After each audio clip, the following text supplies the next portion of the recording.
عن عبد الله بن مسعود رضي الله تعالى عنه قال كنا مع النبي صلى الله عليه وسلم شبابا لا نجد شيئا আব্দুল্লাহ ইবনে মাসউদ রাদিয়াল্লাহু তাআলা আনহুর বর্ণনা,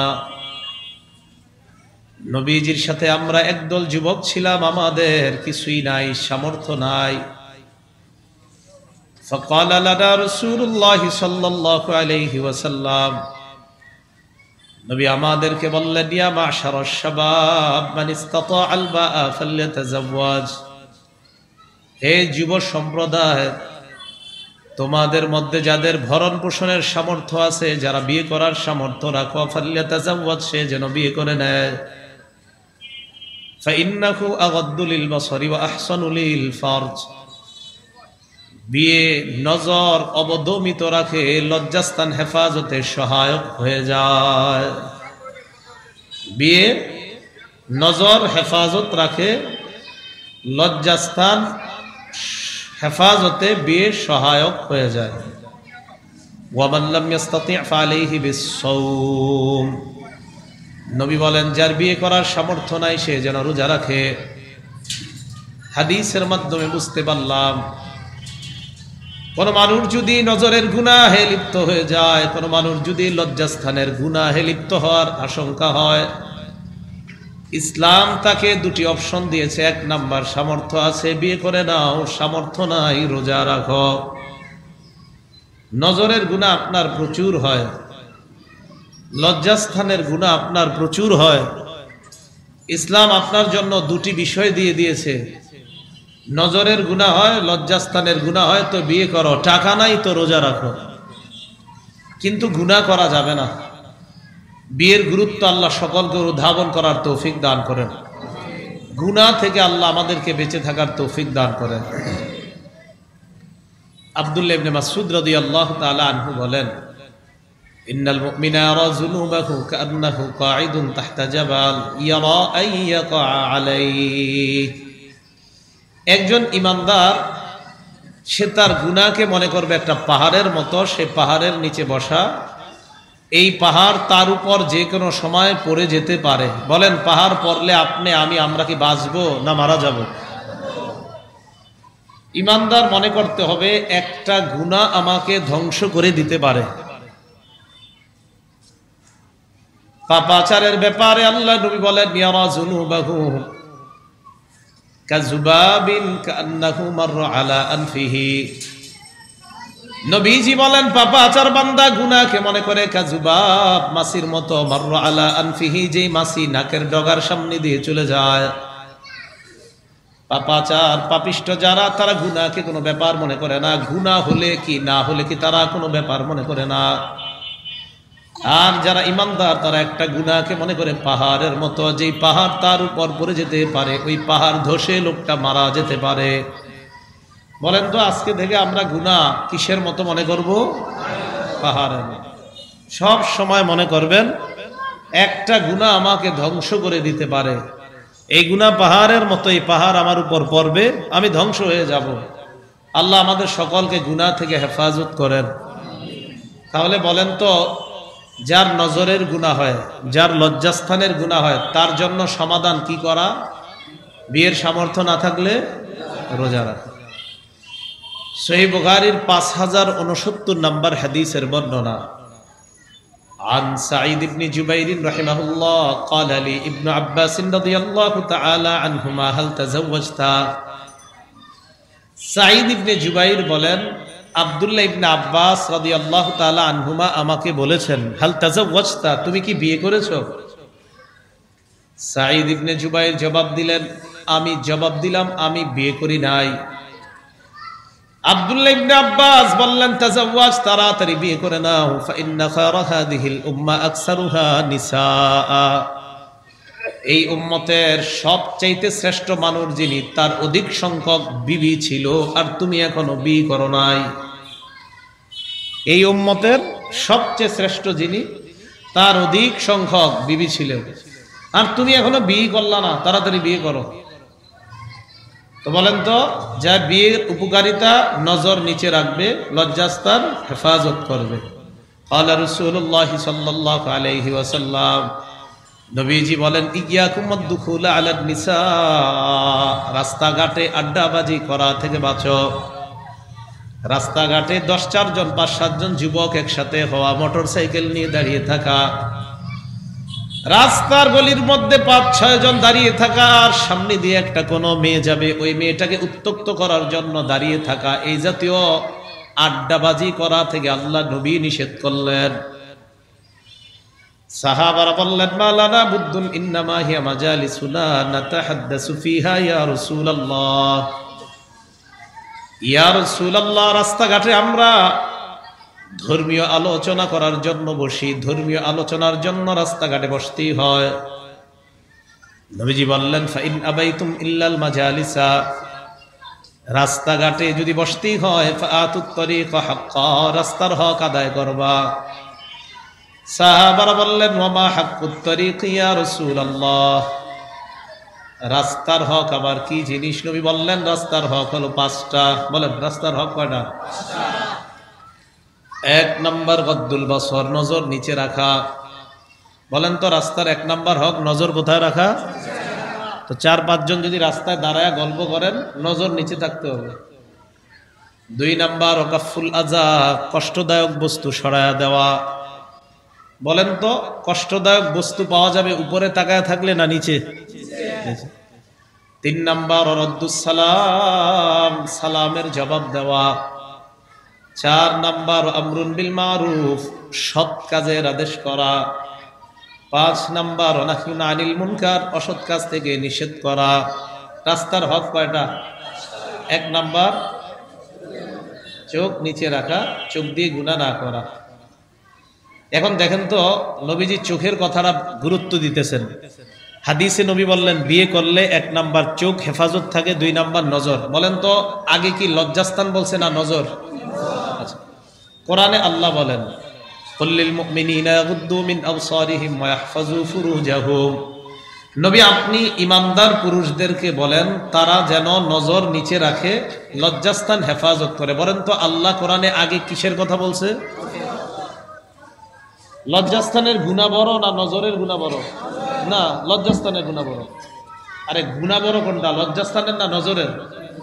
লজ্জাস্থানে। তো আল্লাহ নজরের গুনার কথা আগে কেন বললেন, লজ্জাস্থানেরটা পরে কেন বললেন? বড় গুনাহ তো লজ্জাস্থানের। হাদিসের মধ্যে আল্লাহ নবীও বললেন আগে নজরের কথা, পরে বললেন লজ্জাস্থান। গবেষণার বিষয় হলো, লজ্জাস্থানের গুনাহ তখন হয় যখন নজরের মাধ্যমে গুনার সূচনা হয়। নজরের মাধ্যমে আগে গুনাহের সূচনা হয়, এই সূচনা গিয়ে এক পর্যায়ে লজ্জাস্থান পর্যন্ত নিয়ে যায়, নাউজুবিল্লাহ। তা আল্লাহ বললেন নজর হেফাজত করো, ওইগুলা এমনি হেফাজত হয়ে যাবে। সুবহানাল্লাহ। নবীও বললেন নজরের কথা, কেন? যে নজর বাঁচলে লজ্জাস্থান বেঁচে যাবে, এই জন্য লজ্জাস্থান পরে বলছে, নজরকে আগে বলছে। আল্লাহ বুঝার তৌফিক দান করেন। তাহলে বলেন তো, ইসলামী শিক্ষা আমাদেরকে কি বলে? একটা নারী পুরুষ দুজনের সম্পর্কের পবিত্র একটা সম্পর্ক স্থাপনের মাধ্যম বিয়ে। বলেন কি? বিয়ে। এই বিয়ের মাধ্যমেই মা বাপ হয়, এই বিয়ের মাধ্যমে পরিবারের সূচনা। দাদা হয়, দাদি হয়, নানা হয়, নানি হয়, বাকি প্রথম বিয়ের মাধ্যমে পরিবারের সূচনাটা হয়। সহিহ বুখারীর 5078 নম্বর হাদিসের বর্ণনা।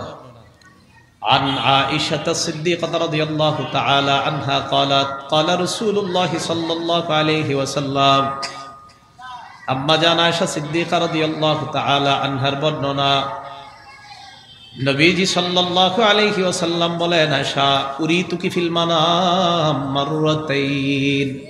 আয়েশা, তোমাকে বিয়ের আগে স্বপ্ন যুগে আমাকে 2 বার দেখানো হয়েছে। তোমাকে বিয়ের আগে স্বপ্ন যুগে আমাকে 2 বার দেখানো হয়েছে, মানে বিয়ের আগে আমি তোমাকে স্বপ্নে 2 বার দেখছি। আমি দেখলাম, ফাইদা রাজুলুন ইয়াহমিলুকি ফি সারাকাতি হারির, আমি দেখলাম এক ব্যক্তি তোমাকে রেশমের কাপড়ের মধ্যে পেঁচায় নিয়ে যায়। রেশমের কাপড়ের মধ্যে তোমাকে যখন নামার সামনে দিয়ে নিয়ে যায়, ফাকুলু হাজিহি ইমরাআতুক, যেই লোকটা তোমারে নিয়ে যায় ওই লোকটা আমারে দেখা কয় এই রেশমের কাপড়ের মধ্যে যে এটা আপনার বিবি, কিন্তু দেখা যাচ্ছে না কে, রেশমের কাপড় দিয়ে পুরা পেঁচানো, দেখা যায় না। ফাকশিফুহা, আমি রেশমের কাপড়টা সরাইলাম, সরাইয়া দেখি কাপড়ের মধ্যে ফাইদা হিয়া আনতি, তুমি কাপড়ের মধ্যে, কাপড় সরাইয়া দেখি তুমি সেখানে। ফাকুলু ফাইয়াকুন হাযা মিনাল্লাহ ইউমজিহি, আমি মনে মনে বললাম এই স্বপ্ন যদি আল্লাহর পক্ষ থেকে হয় অচিরেই আল্লাহ এই স্বপ্নের বাস্তবায়ন ঘটায়া দিবেন। তাহলে বিয়ে এই পবিত্র বন্ধন, বলেন তো নবী, একজন নবীর সাথে অন্য আরেকজন নারীর বন্ধন আল্লাহ করে দিয়েছেন কিসের মাধ্যমে? জোরে বলেন কিসের মাধ্যমে? বিয়ে। বিয়ে, এই বিয়ের মাধ্যমে সম্পর্ক জুড়ে দিয়েছেন নবীদের সাথেও। তাহলে এটা একটা পবিত্র জিনিস। পরকীয়া বাড়ার এক নাম্বার কারণ ইসলামী শিক্ষার অভাব। ইসলামের এই শিক্ষা ঘরে ঘরে পৌঁছায় দিতে হবে যে নারী পুরুষের সম্পর্কের মাধ্যম বিয়ে, অন্য ছাড়া যদি অবিবাহিত কেউ সম্পর্ক করে এটার নাম হারাম সম্পর্ক, বিবাহিত কেউ করলে এটার নাম পরকীয়া। পরকীয়ার দ্বিতীয় কারণ বাড়ার, এটা আমাদের বাংলাদেশে আছে কিনা একটু দেখেন, পৃথিবীতে আছে, বাংলাদেশে না থাকলেও দ্বিতীয় কারণটা নারী পুরুষের অবাধ মেলামেশা। নারী পুরুষের, এটা আমাদের দেশে না থাকলেও পৃথিবীতে আছে। আমাদের দেশে আছে অবাধ মেলামেশা? আচ্ছা, থাকলে তো ভয়ঙ্কর কথা। নারী পুরুষের অবাধ মেলামেশা রাসূলুল্লাহ সাল্লাল্লাহু আলাইহি ওয়াসাল্লাম সহিহ বুখারীর 5232 নম্বর হাদিসে কি বলে দেখেন। ক্বালা রাসূলুল্লাহ সাল্লাল্লাহু আলাইহি ওয়াসাল্লাম, নবীজি বলেন, ইয়াকুমুদ দুখুলা আলান নিসা, নারীদের কাছে গমন করা থেকে তোমরা বাঁচো, নারীদের কাছে গমন করা থেকে তোমরা বেঁচে থাকো। ফাকাল রাজুলুম মিনাল আনসার, এক সাহাবী দাঁড়িয়ে বললেন, ইয়া রাসূলুল্লাহ আফরাআইতাল হামওয়া, দেবরের ব্যাপারে আপনি কি বলবেন? দেবর চিনেন আপনারা? কাকে বলে? বলেন স্বামীর ভাইকে, বলেন কাকে? স্বামীর ভাইকে কাকে বলে? জি ভাবিরা মনোযোগ দিয়ে শুনেন, বাহিরে পর্দা করে যায়, ভিতরে দেবরের সাথে সাক্ষাৎ করে। নবীজিকে বললেন, ফারাইতাল হামওয়া ইয়া রাসূলুল্লাহ, দেবরের ব্যাপারে আপনি কি বলবেন? নবী বললেন, আল হামু আল মাউত, দেবর হলো মৃত্যু। বলেন দেবর মৃত্যু, বলেন কি দেবর?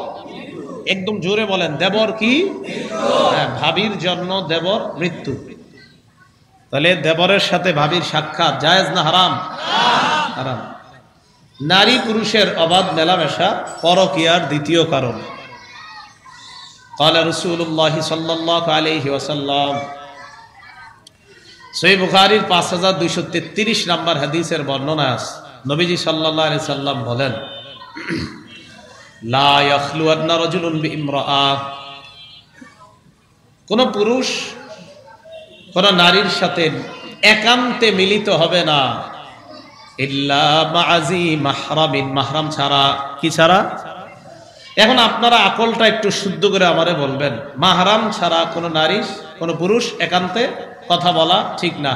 তাহলে ডাক্তারের চেম্বারে যদি আপনার বিবি যায়, অবশ্যই আপনার বিবির সাথে আপনিও যাবেন। সবাই তো চুপ হয়ে রইলেন, একা একা পাঠান তো, এই জন্য চুপ আছেন।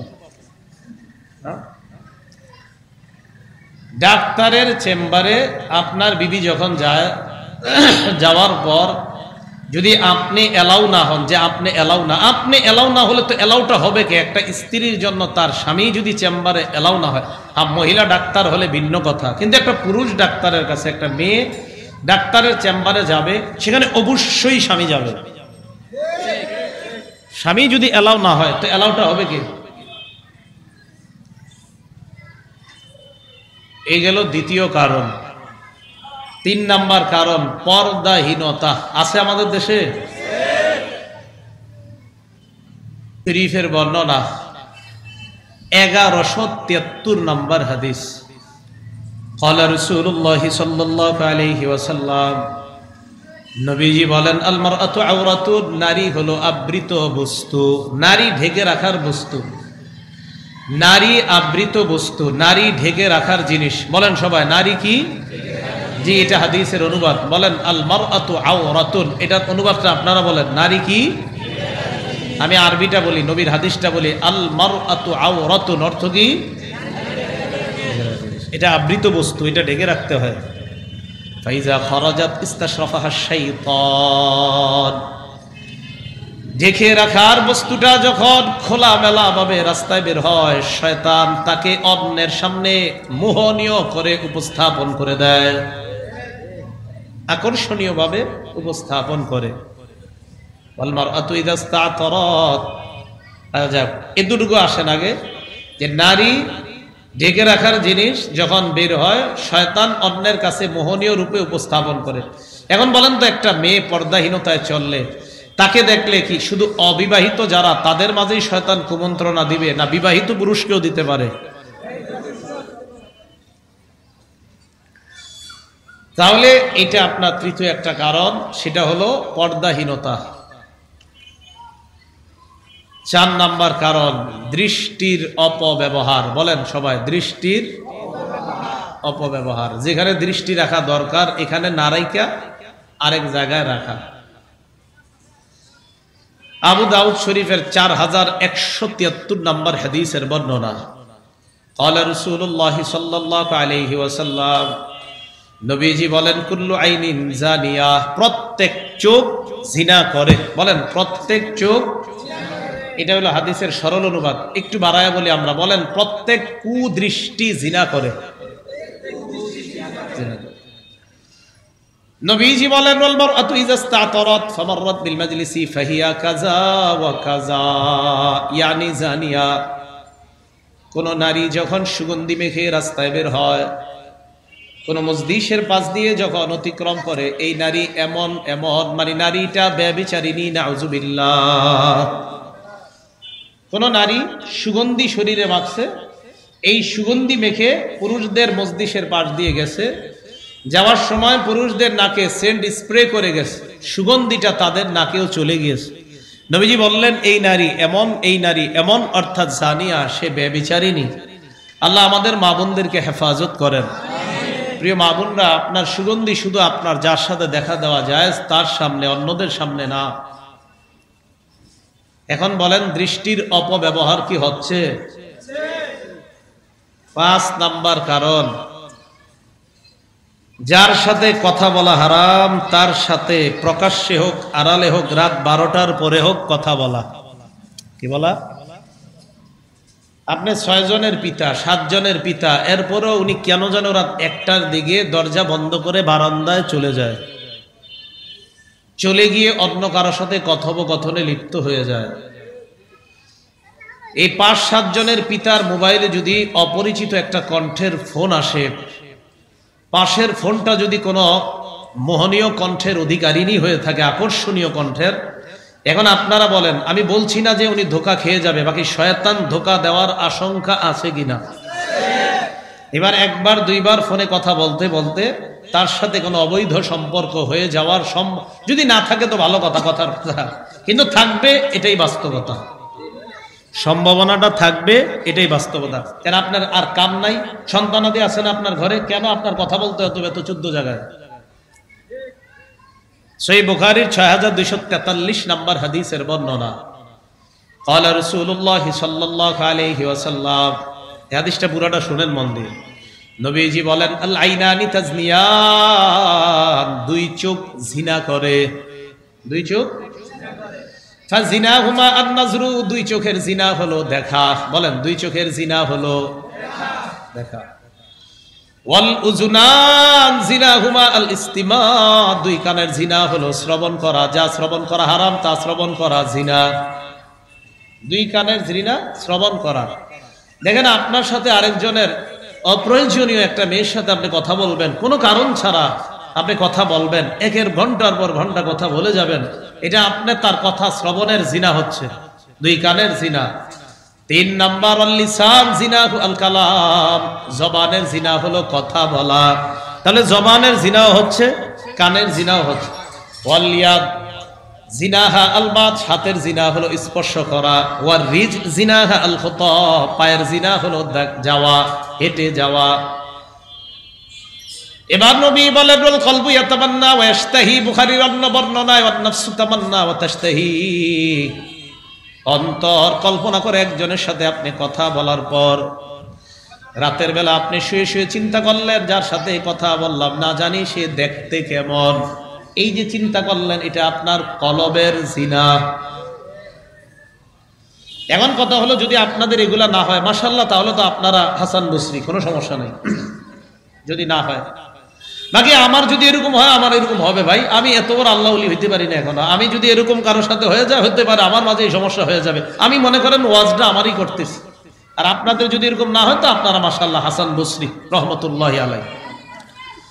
রাসূল সাল্লাল্লাহু আলাইহি সাল্লাম বললেন যে পায়ের জিনা তার দিকে হেঁটে যাওয়া, আর এটা নিয়ে কল্পনা করা, এটা কলবের জিনা। এখন আমি বলি, নাটক সিনেমায় যদি কোনো হারাম কোন নারীর দিকে তাকান, তার ব্যাপারে কল্পনা হয়ে যাওয়ার সম্ভাবনা কি আছে কিনা?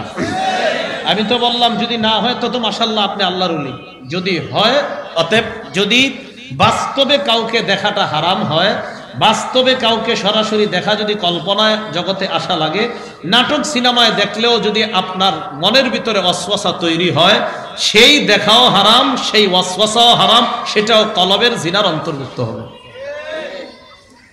এই ঠিকের মানে কি? সারাদিন নামাজ পড়লেন, রাস্তাঘাটে কাউরে দেখলেন না, রাত 12টার পরে মোবাইলে একটু চিন্তা করলেন যে আমি এখন একটু নেক্সট শুরুতে একটু দেখি কিছুক্ষণ, এটাও হারাম।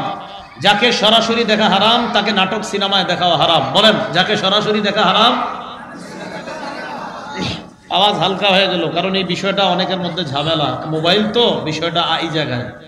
আল্লাহ হেফাজত করেন, গুনাহ করেন না, গুনাহ করেন না, গুনাহ করেন না। গুনাহ করতেছেন, পরিবার সমাজ সব ধ্বংস হয়ে যাচ্ছে। আল্লাহ হেফাজত করেন। নবীজি বলেন আল ফারজু ইউসাদ্দিকু যালিকা ওয়া ইউকাযিবুহু, লজ্জাস্থান এটাকে বাস্তবে রূপ দেয়, লজ্জাস্থান এই গুনার বাস্তবায়ন ঘটায়। কেউ গুনাহ করে না, সবাই গুনাহ থেকে বেঁচে থাকার তৌফিক দান করেন।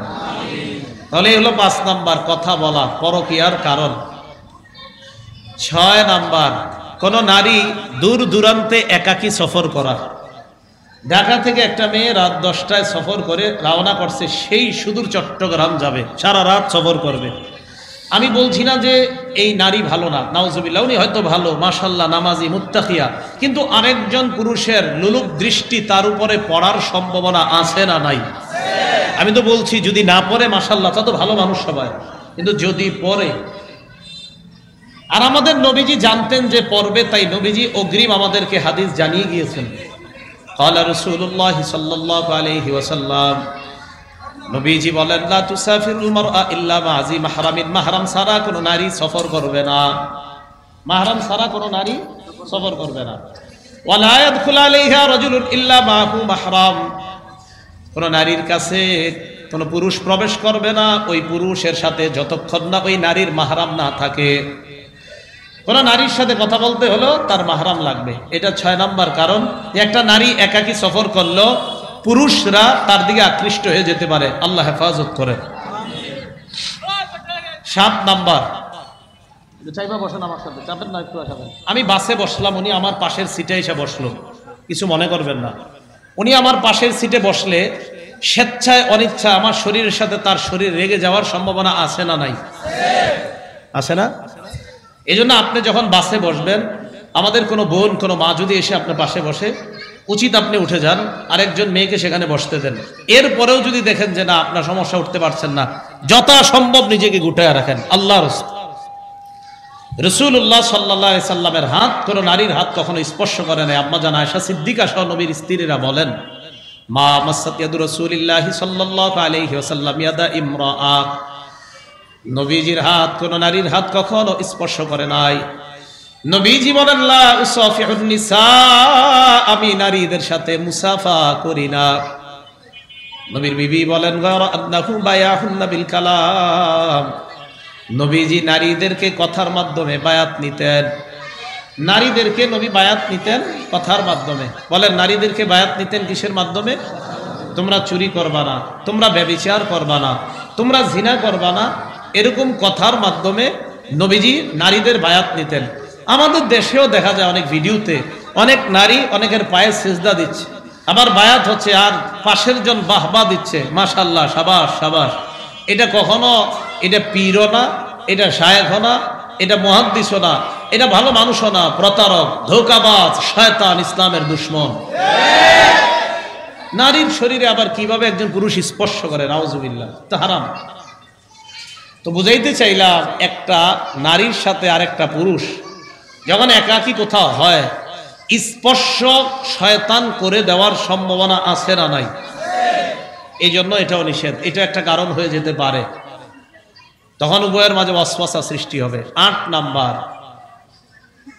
নাম্বার, যাদের স্বামী প্রবাসে থাকে। কোথায়? প্রবাসে। যাদের স্বামী দূরে থাকে, তাই এই সমস্ত নারী যারা আছে যাদের স্বামী দূরে থাকে, তাদের কাছে পুরুষদেরকে বেশি বেশি গমন করতে নবী নিষেধ করছেন।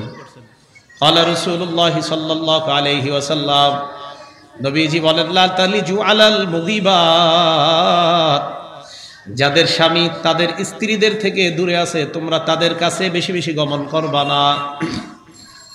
যাদের স্বামী দূরে আছে, এই জাতীয় নারীদের কাছে তোমরা গমন করবা না, নবী নিষেধ করছেন।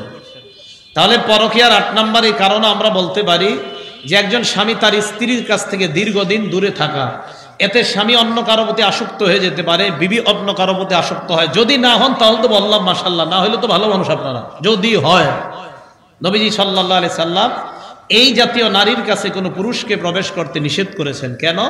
ফাইন্না শাইতানা ইয়াজরি মিন আহাদিকুম মাজরাদ দাম, শয়তান তোমাদের রক্তের শিরা উপশিরায় চলাচল করে। এই কথা বলার পর সাহাবারা বললেন, ওয়ামিনকা, হুজুর আপনার শিরা উপশিরায় শয়তান চলেনি? নবীজি বললেন, ওয়ামিন্নি, আমার শিরা উপশিরায়ও শয়তান চলে। ওয়ালাকিন্নাল্লাহ আ'আনানি ফাআসলাম, আল্লাহ শয়তানের বিরুদ্ধে আমাকে সাহায্য করে, আমি নিরাপদ থেকে যাই। তাহলে রাসূল সাল্লাল্লাহু আলাইহি সাল্লাম এটা আরেকটা কারণ বললেন।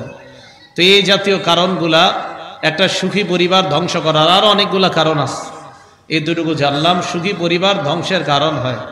তা আল্লাহ আয়াতের মধ্যে সুখী পরিবার নিয়ে আলোচনা করেছেন যে আমার সাথে শিরিক করা যাবে না। 2 নম্বরেই বলেছেন পিতা মাতার আনুগত্য করা। পিতা মাতার মধ্য থেকে সন্তান আসে দুনিয়াতে। বলছিলাম একটা সুখী পরিবার স্বামী স্ত্রীর মাধ্যমে কায়েম করেন, আপনারা 2 জন হবেন পিতা মাতা, আপনার সন্তানগুলো যেন আদর্শ সন্তান হিসাবে বড় হয়, এই দিকে খেয়াল রাখা। এরপর আয়াতের মধ্যে আল্লাহ আত্মীয়দের হক আদায়ের কথা বলছেন। আমরা সবাই রক্তের সম্পর্ক সহ নিকট আত্মীয় যারা আছে, এই সম্পর্কগুলো আমরা আদায় করার, রক্ষা করার চেষ্টা করব। আল্লাহ তৌফিক দান করেন। এরপর আল্লাহ এতিমের কথা বলেছেন। এতিমের ব্যাপারে এতটুকু মনে রাখবো, এতিম কাকে বলা হয়? মান মাতা আবুহু ওয়া হুয়া সগীর, যিনি শৈশবেই, যার ছোট অবস্থাতেই তার বাবা মারা গেছে, তাকে এতিম বলা হয়। 2 নম্বর কথা, এতিমের বয়স কতদিন পর্যন্ত এতিম থাকে? ক্বালা রাসূলুল্লাহ সাল্লাল্লাহু আলাইহি ওয়াসাল্লাম, লা ইউতমা বাদা ইহতিলাম, বালেগ হওয়ার পর আর এতিম থাকে না। বালেগ হওয়ার পর আর এতিম থাকে না। তাহলে ছোট অবস্থা পর্যন্ত এতিম থাকে। এতিমের লালন পালন করা জান্নাতে যাওয়ার কারণ। কোথায় যাওয়ার কারণ বলেন? মনে রাখেন, ক্বালা রাসূলুল্লাহ সাল্লাল্লাহু আলাইহি ওয়াসাল্লাম, নবীজি বলেন, মান যাম্মা ইয়াতীমান বাইনা আবাওয়াইনি মুসলিমাইনি ইলা তাআমিহি ওয়া ফিরাশিহি হাত্তা ইস্তাগনিয়া আন। নবীজি বলেন, কোন ব্যক্তি যদি বাবা মা হারা কোন সন্তান এতিমের দায়িত্ব নেয়, তার খাবারে অংশগ্রহণ করায়, তার পানিতে অংশগ্রহণ করায়, কোন ব্যক্তি বাবা মা হারা এতিমকে তার খাবারে, তার পানিতে যদি অংশগ্রহণ করায়, বালেগ হওয়ার আগ পর্যন্ত, নবীজি বলেন, ওয়াজাবাত লাহুল জান্নাহ আলবাত্তাতা, তার জন্য জান্নাত অবধারিত হয়ে যায়। তার জন্য জান্নাত অবধারিত হয়ে যায়। আম্মা জান আয়েশা সিদ্দিকা রাদিয়াল্লাহু তাআলা আনহা বলেন, জাআতনি মিসকিনাতুন তাহমিলু ইবনাতাইনি লাহা, আমার কাছে এক অসহায় নারী আসছে তার 2 মেয়েকে নিয়ে। যেই 2 মেয়ে এতিম, বাবা নাই, বাবা হারা 2 মেয়েকে নিয়ে আমার কাছে এক অসহায় নারী আসছে। আসার পর ফাতামতুহা সালাসা তামারাত, আমি তাকে 3টা খেজুর দিলাম। কয়টা? 3টা খেজুর। 3টা দেওয়ার পর ফাআতাত কুল্লা ওয়াহিদাতিন মিনহুমা তামারা, আমি তাকে 3 খেজুর দিলাম। দেওয়ার পর তিনি কি করলেন, এই খেজুর থেকে এক একটা খেজুর মেয়েদের 2 জনকে দিলেন। তাহলে 3 খেজুর মেয়ে 2টারে দিলে থাকে কয়টা? একটা।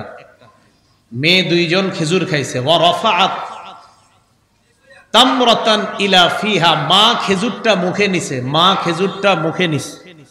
ফাস্তাতামাতহা ইবনাতাহা, মুখে নেওয়ার পর মেয়ে 2টা কয় আম্মা খেজুর দাও। মা খেজুরটা মুখে নেওয়ার পর মেয়ে 2টা কয় আম্মা খেজুর দাও। মেয়ে 2 জন কিন্তু 2টা খেজুর খাইছে। তো মা যখন 3য় খেজুরটা মুখে নিছে কয় আম্মা খেজুর দাও। আম্মা জান কয় আমি তাকায়া দেখলাম। ফাশাক্কাতিত তামরাতাল্লাতী কানাত তুরিদু আন তাকুলাহা বাইনা ইবনাতাইহা, যেই খেজুরটা তিনি খাইতে চাইলেন এই খেজুরটা 2 ভাগ করে 2 মেয়েরে দিয়ে দিছে। এই বিষয়টা আমার কাছে আশ্চর্য লাগলো। আম্মাজান বলেন ফাআজাবানি শা'নুহা, তার এই কাজটা আমার কাছে আশ্চর্য লাগলো। রাসূল সাল্লাল্লাহু আলাইহি সাল্লাম আসলেন। ফাযাকারতুল্লাযী সানাআত লিরাসূলিল্লাহি সাল্লাল্লাহু আলাইহি ওয়াসাল্লাম, আমি আল্লাহর নবীকে ব্যাপারটা জানাইলাম, ইয়া রাসূলুল্লাহ এমন এমন ব্যাপার, এই নারীর কাজ আমাকে আশ্চর্যান্বিত করেছে। নবীজি বললেন ইন্নাল্লাহা ক্বাদ আওজাবা লাহা বিহাল জান্নাহ আও আ'তাকাহা বিহা মিনান নার। নবীজি বললেন এই 2 মেয়ের কারণে এই মার জন্য আল্লাহ জান্নাত ওয়াজিব করে দিয়েছেন।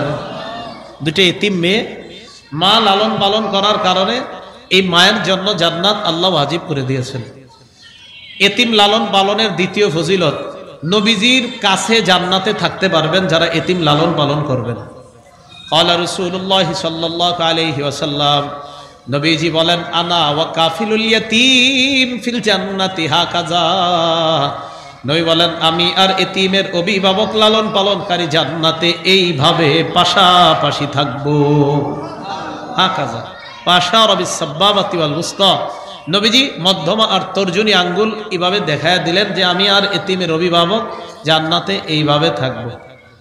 তাহলে এতিমের অভিভাবক, এটা যদি আপনি নিজের এতিম সন্তানকে পালেন কোন নারী অথবা অন্য কারো এতিমকে পালেন তাও। ক্বালা রাসূলুল্লাহ সাল্লাল্লাহু আলাইহি ওয়াসাল্লাম, নবীজি বলেন কাফিলুল ইয়াতীমি লাহু আও লিগাইরিহি আনা ওয়া হুয়া কাহাতাইন ফিল জান্নাহ, এতিমের অভিভাবক চাই এটা নিজের এতিম সন্তান হোক অথবা অন্য কারো এতিম পালন করুক, আমি এবং ওই এতিমের অভিভাবক জান্নাতে এইভাবে থাকব। তাহলে এতিমের অভিভাবক চাই এই এতিম অন্য কারো এতিম সন্তান হোক অথবা আপনি, অনেকে আছেন না এতিম সন্তান পালে নিয়ে এসে পালে, তার জন্য এই পুরস্কার। 3 নাম্বার, এতিম লালন পালন করলে ঘরে বরকত হয়, রিজিক বাড়ে। রাসূল সাল্লাল্লাহু আলাইহি সাল্লাম বলেন আবগুনিদ দুআফা, দুর্বল যারা আছে এতিম মিসকিন যারা আছে তাদেরকে খুঁজে আমার কাছে নিয়ে আইসো। ফাইন্নামা তুরজাকুনা বিদুআফাইকুম, তোমাদের মাঝে যারা অসহায় দুর্বল এতিম আছে তোমাদের ঘরে ওই এতিম দুর্বল অসহায়দের কারণে তোমাদেরকে আল্লাহর পক্ষ থেকে রিজিকের ব্যবস্থা করে দেওয়া হয়। তাহলে এতিম লালন পালন করা এটা অনেক বড় ফজিলতের কাজ। আল্লাহ আমাদেরকে এই গুণগুলো অর্জন করার তৌফিক দান করেন। রাসূলুল্লাহ সাল্লাল্লাহু আলাইহি ওয়াসাল্লাম এতিমকে লালন পালনের ব্যাপারে আরেকটা গুরুত্ব দিয়েছেন যে এতিমের সম্পদ এটা লুণ্ঠন না করা। আবু যর গিফারিকে নবীজি বললেন আবু যর ইন্নী আরাকা দাঈফা, আমি দেখি তুমি দুর্বল। আবু যর গিফারিকে বললেন ফালা তাওয়াল্লায়ান্না মালা ইয়াতীমিন, এতিমের সম্পদ কখনো এদিক সেদিক করবা না, এতিমের সম্পদ সঠিকভাবে লালন পালন করবা। তো নবীজি সাল্লাল্লাহু আলাইহি সাল্লাম বলে দিলেন যে এতিমের সম্পদ এটা সঠিকভাবে সংরক্ষণ করবেন। আল্লাহ কোরআনে বলেন ওয়া আতুল ইয়াতামা আমওয়ালাহুম, এতিমের সম্পদ তাদেরকে দিয়ে দাও। ওয়ালা তাতাবাদ্দালুল খাবিসা বিত-তাইয়্যিব, পবিত্রের সাথে অপবিত্রের সংমিশ্রণ করবা না। আল্লাহ পাক রব্বুল আলামিন এরপর বলেন ওয়ালা তাকুলু আমওয়ালাহুম ইলা আমওয়ালিকুম, তাদের সম্পদ তোমাদের সম্পদের সাথে মিলাইবা না। ইন্নাহু কানা হুবান কাবীরা, এটা গুরুতর অপরাধ, এটা ভয়ঙ্কর অপরাধ। তাই এতিমের সম্পদ এটা রক্ষা করার চেষ্টা করেন, কলমের খোঁচায় এই সম্পদ আত্মসাৎ করার চেষ্টা করবেন না। আল্লাহ বুঝার তৌফিক দান করেন। যে কথাগুলো শুনলাম বললাম এর উপর আমল করার তৌফিক দান করেন।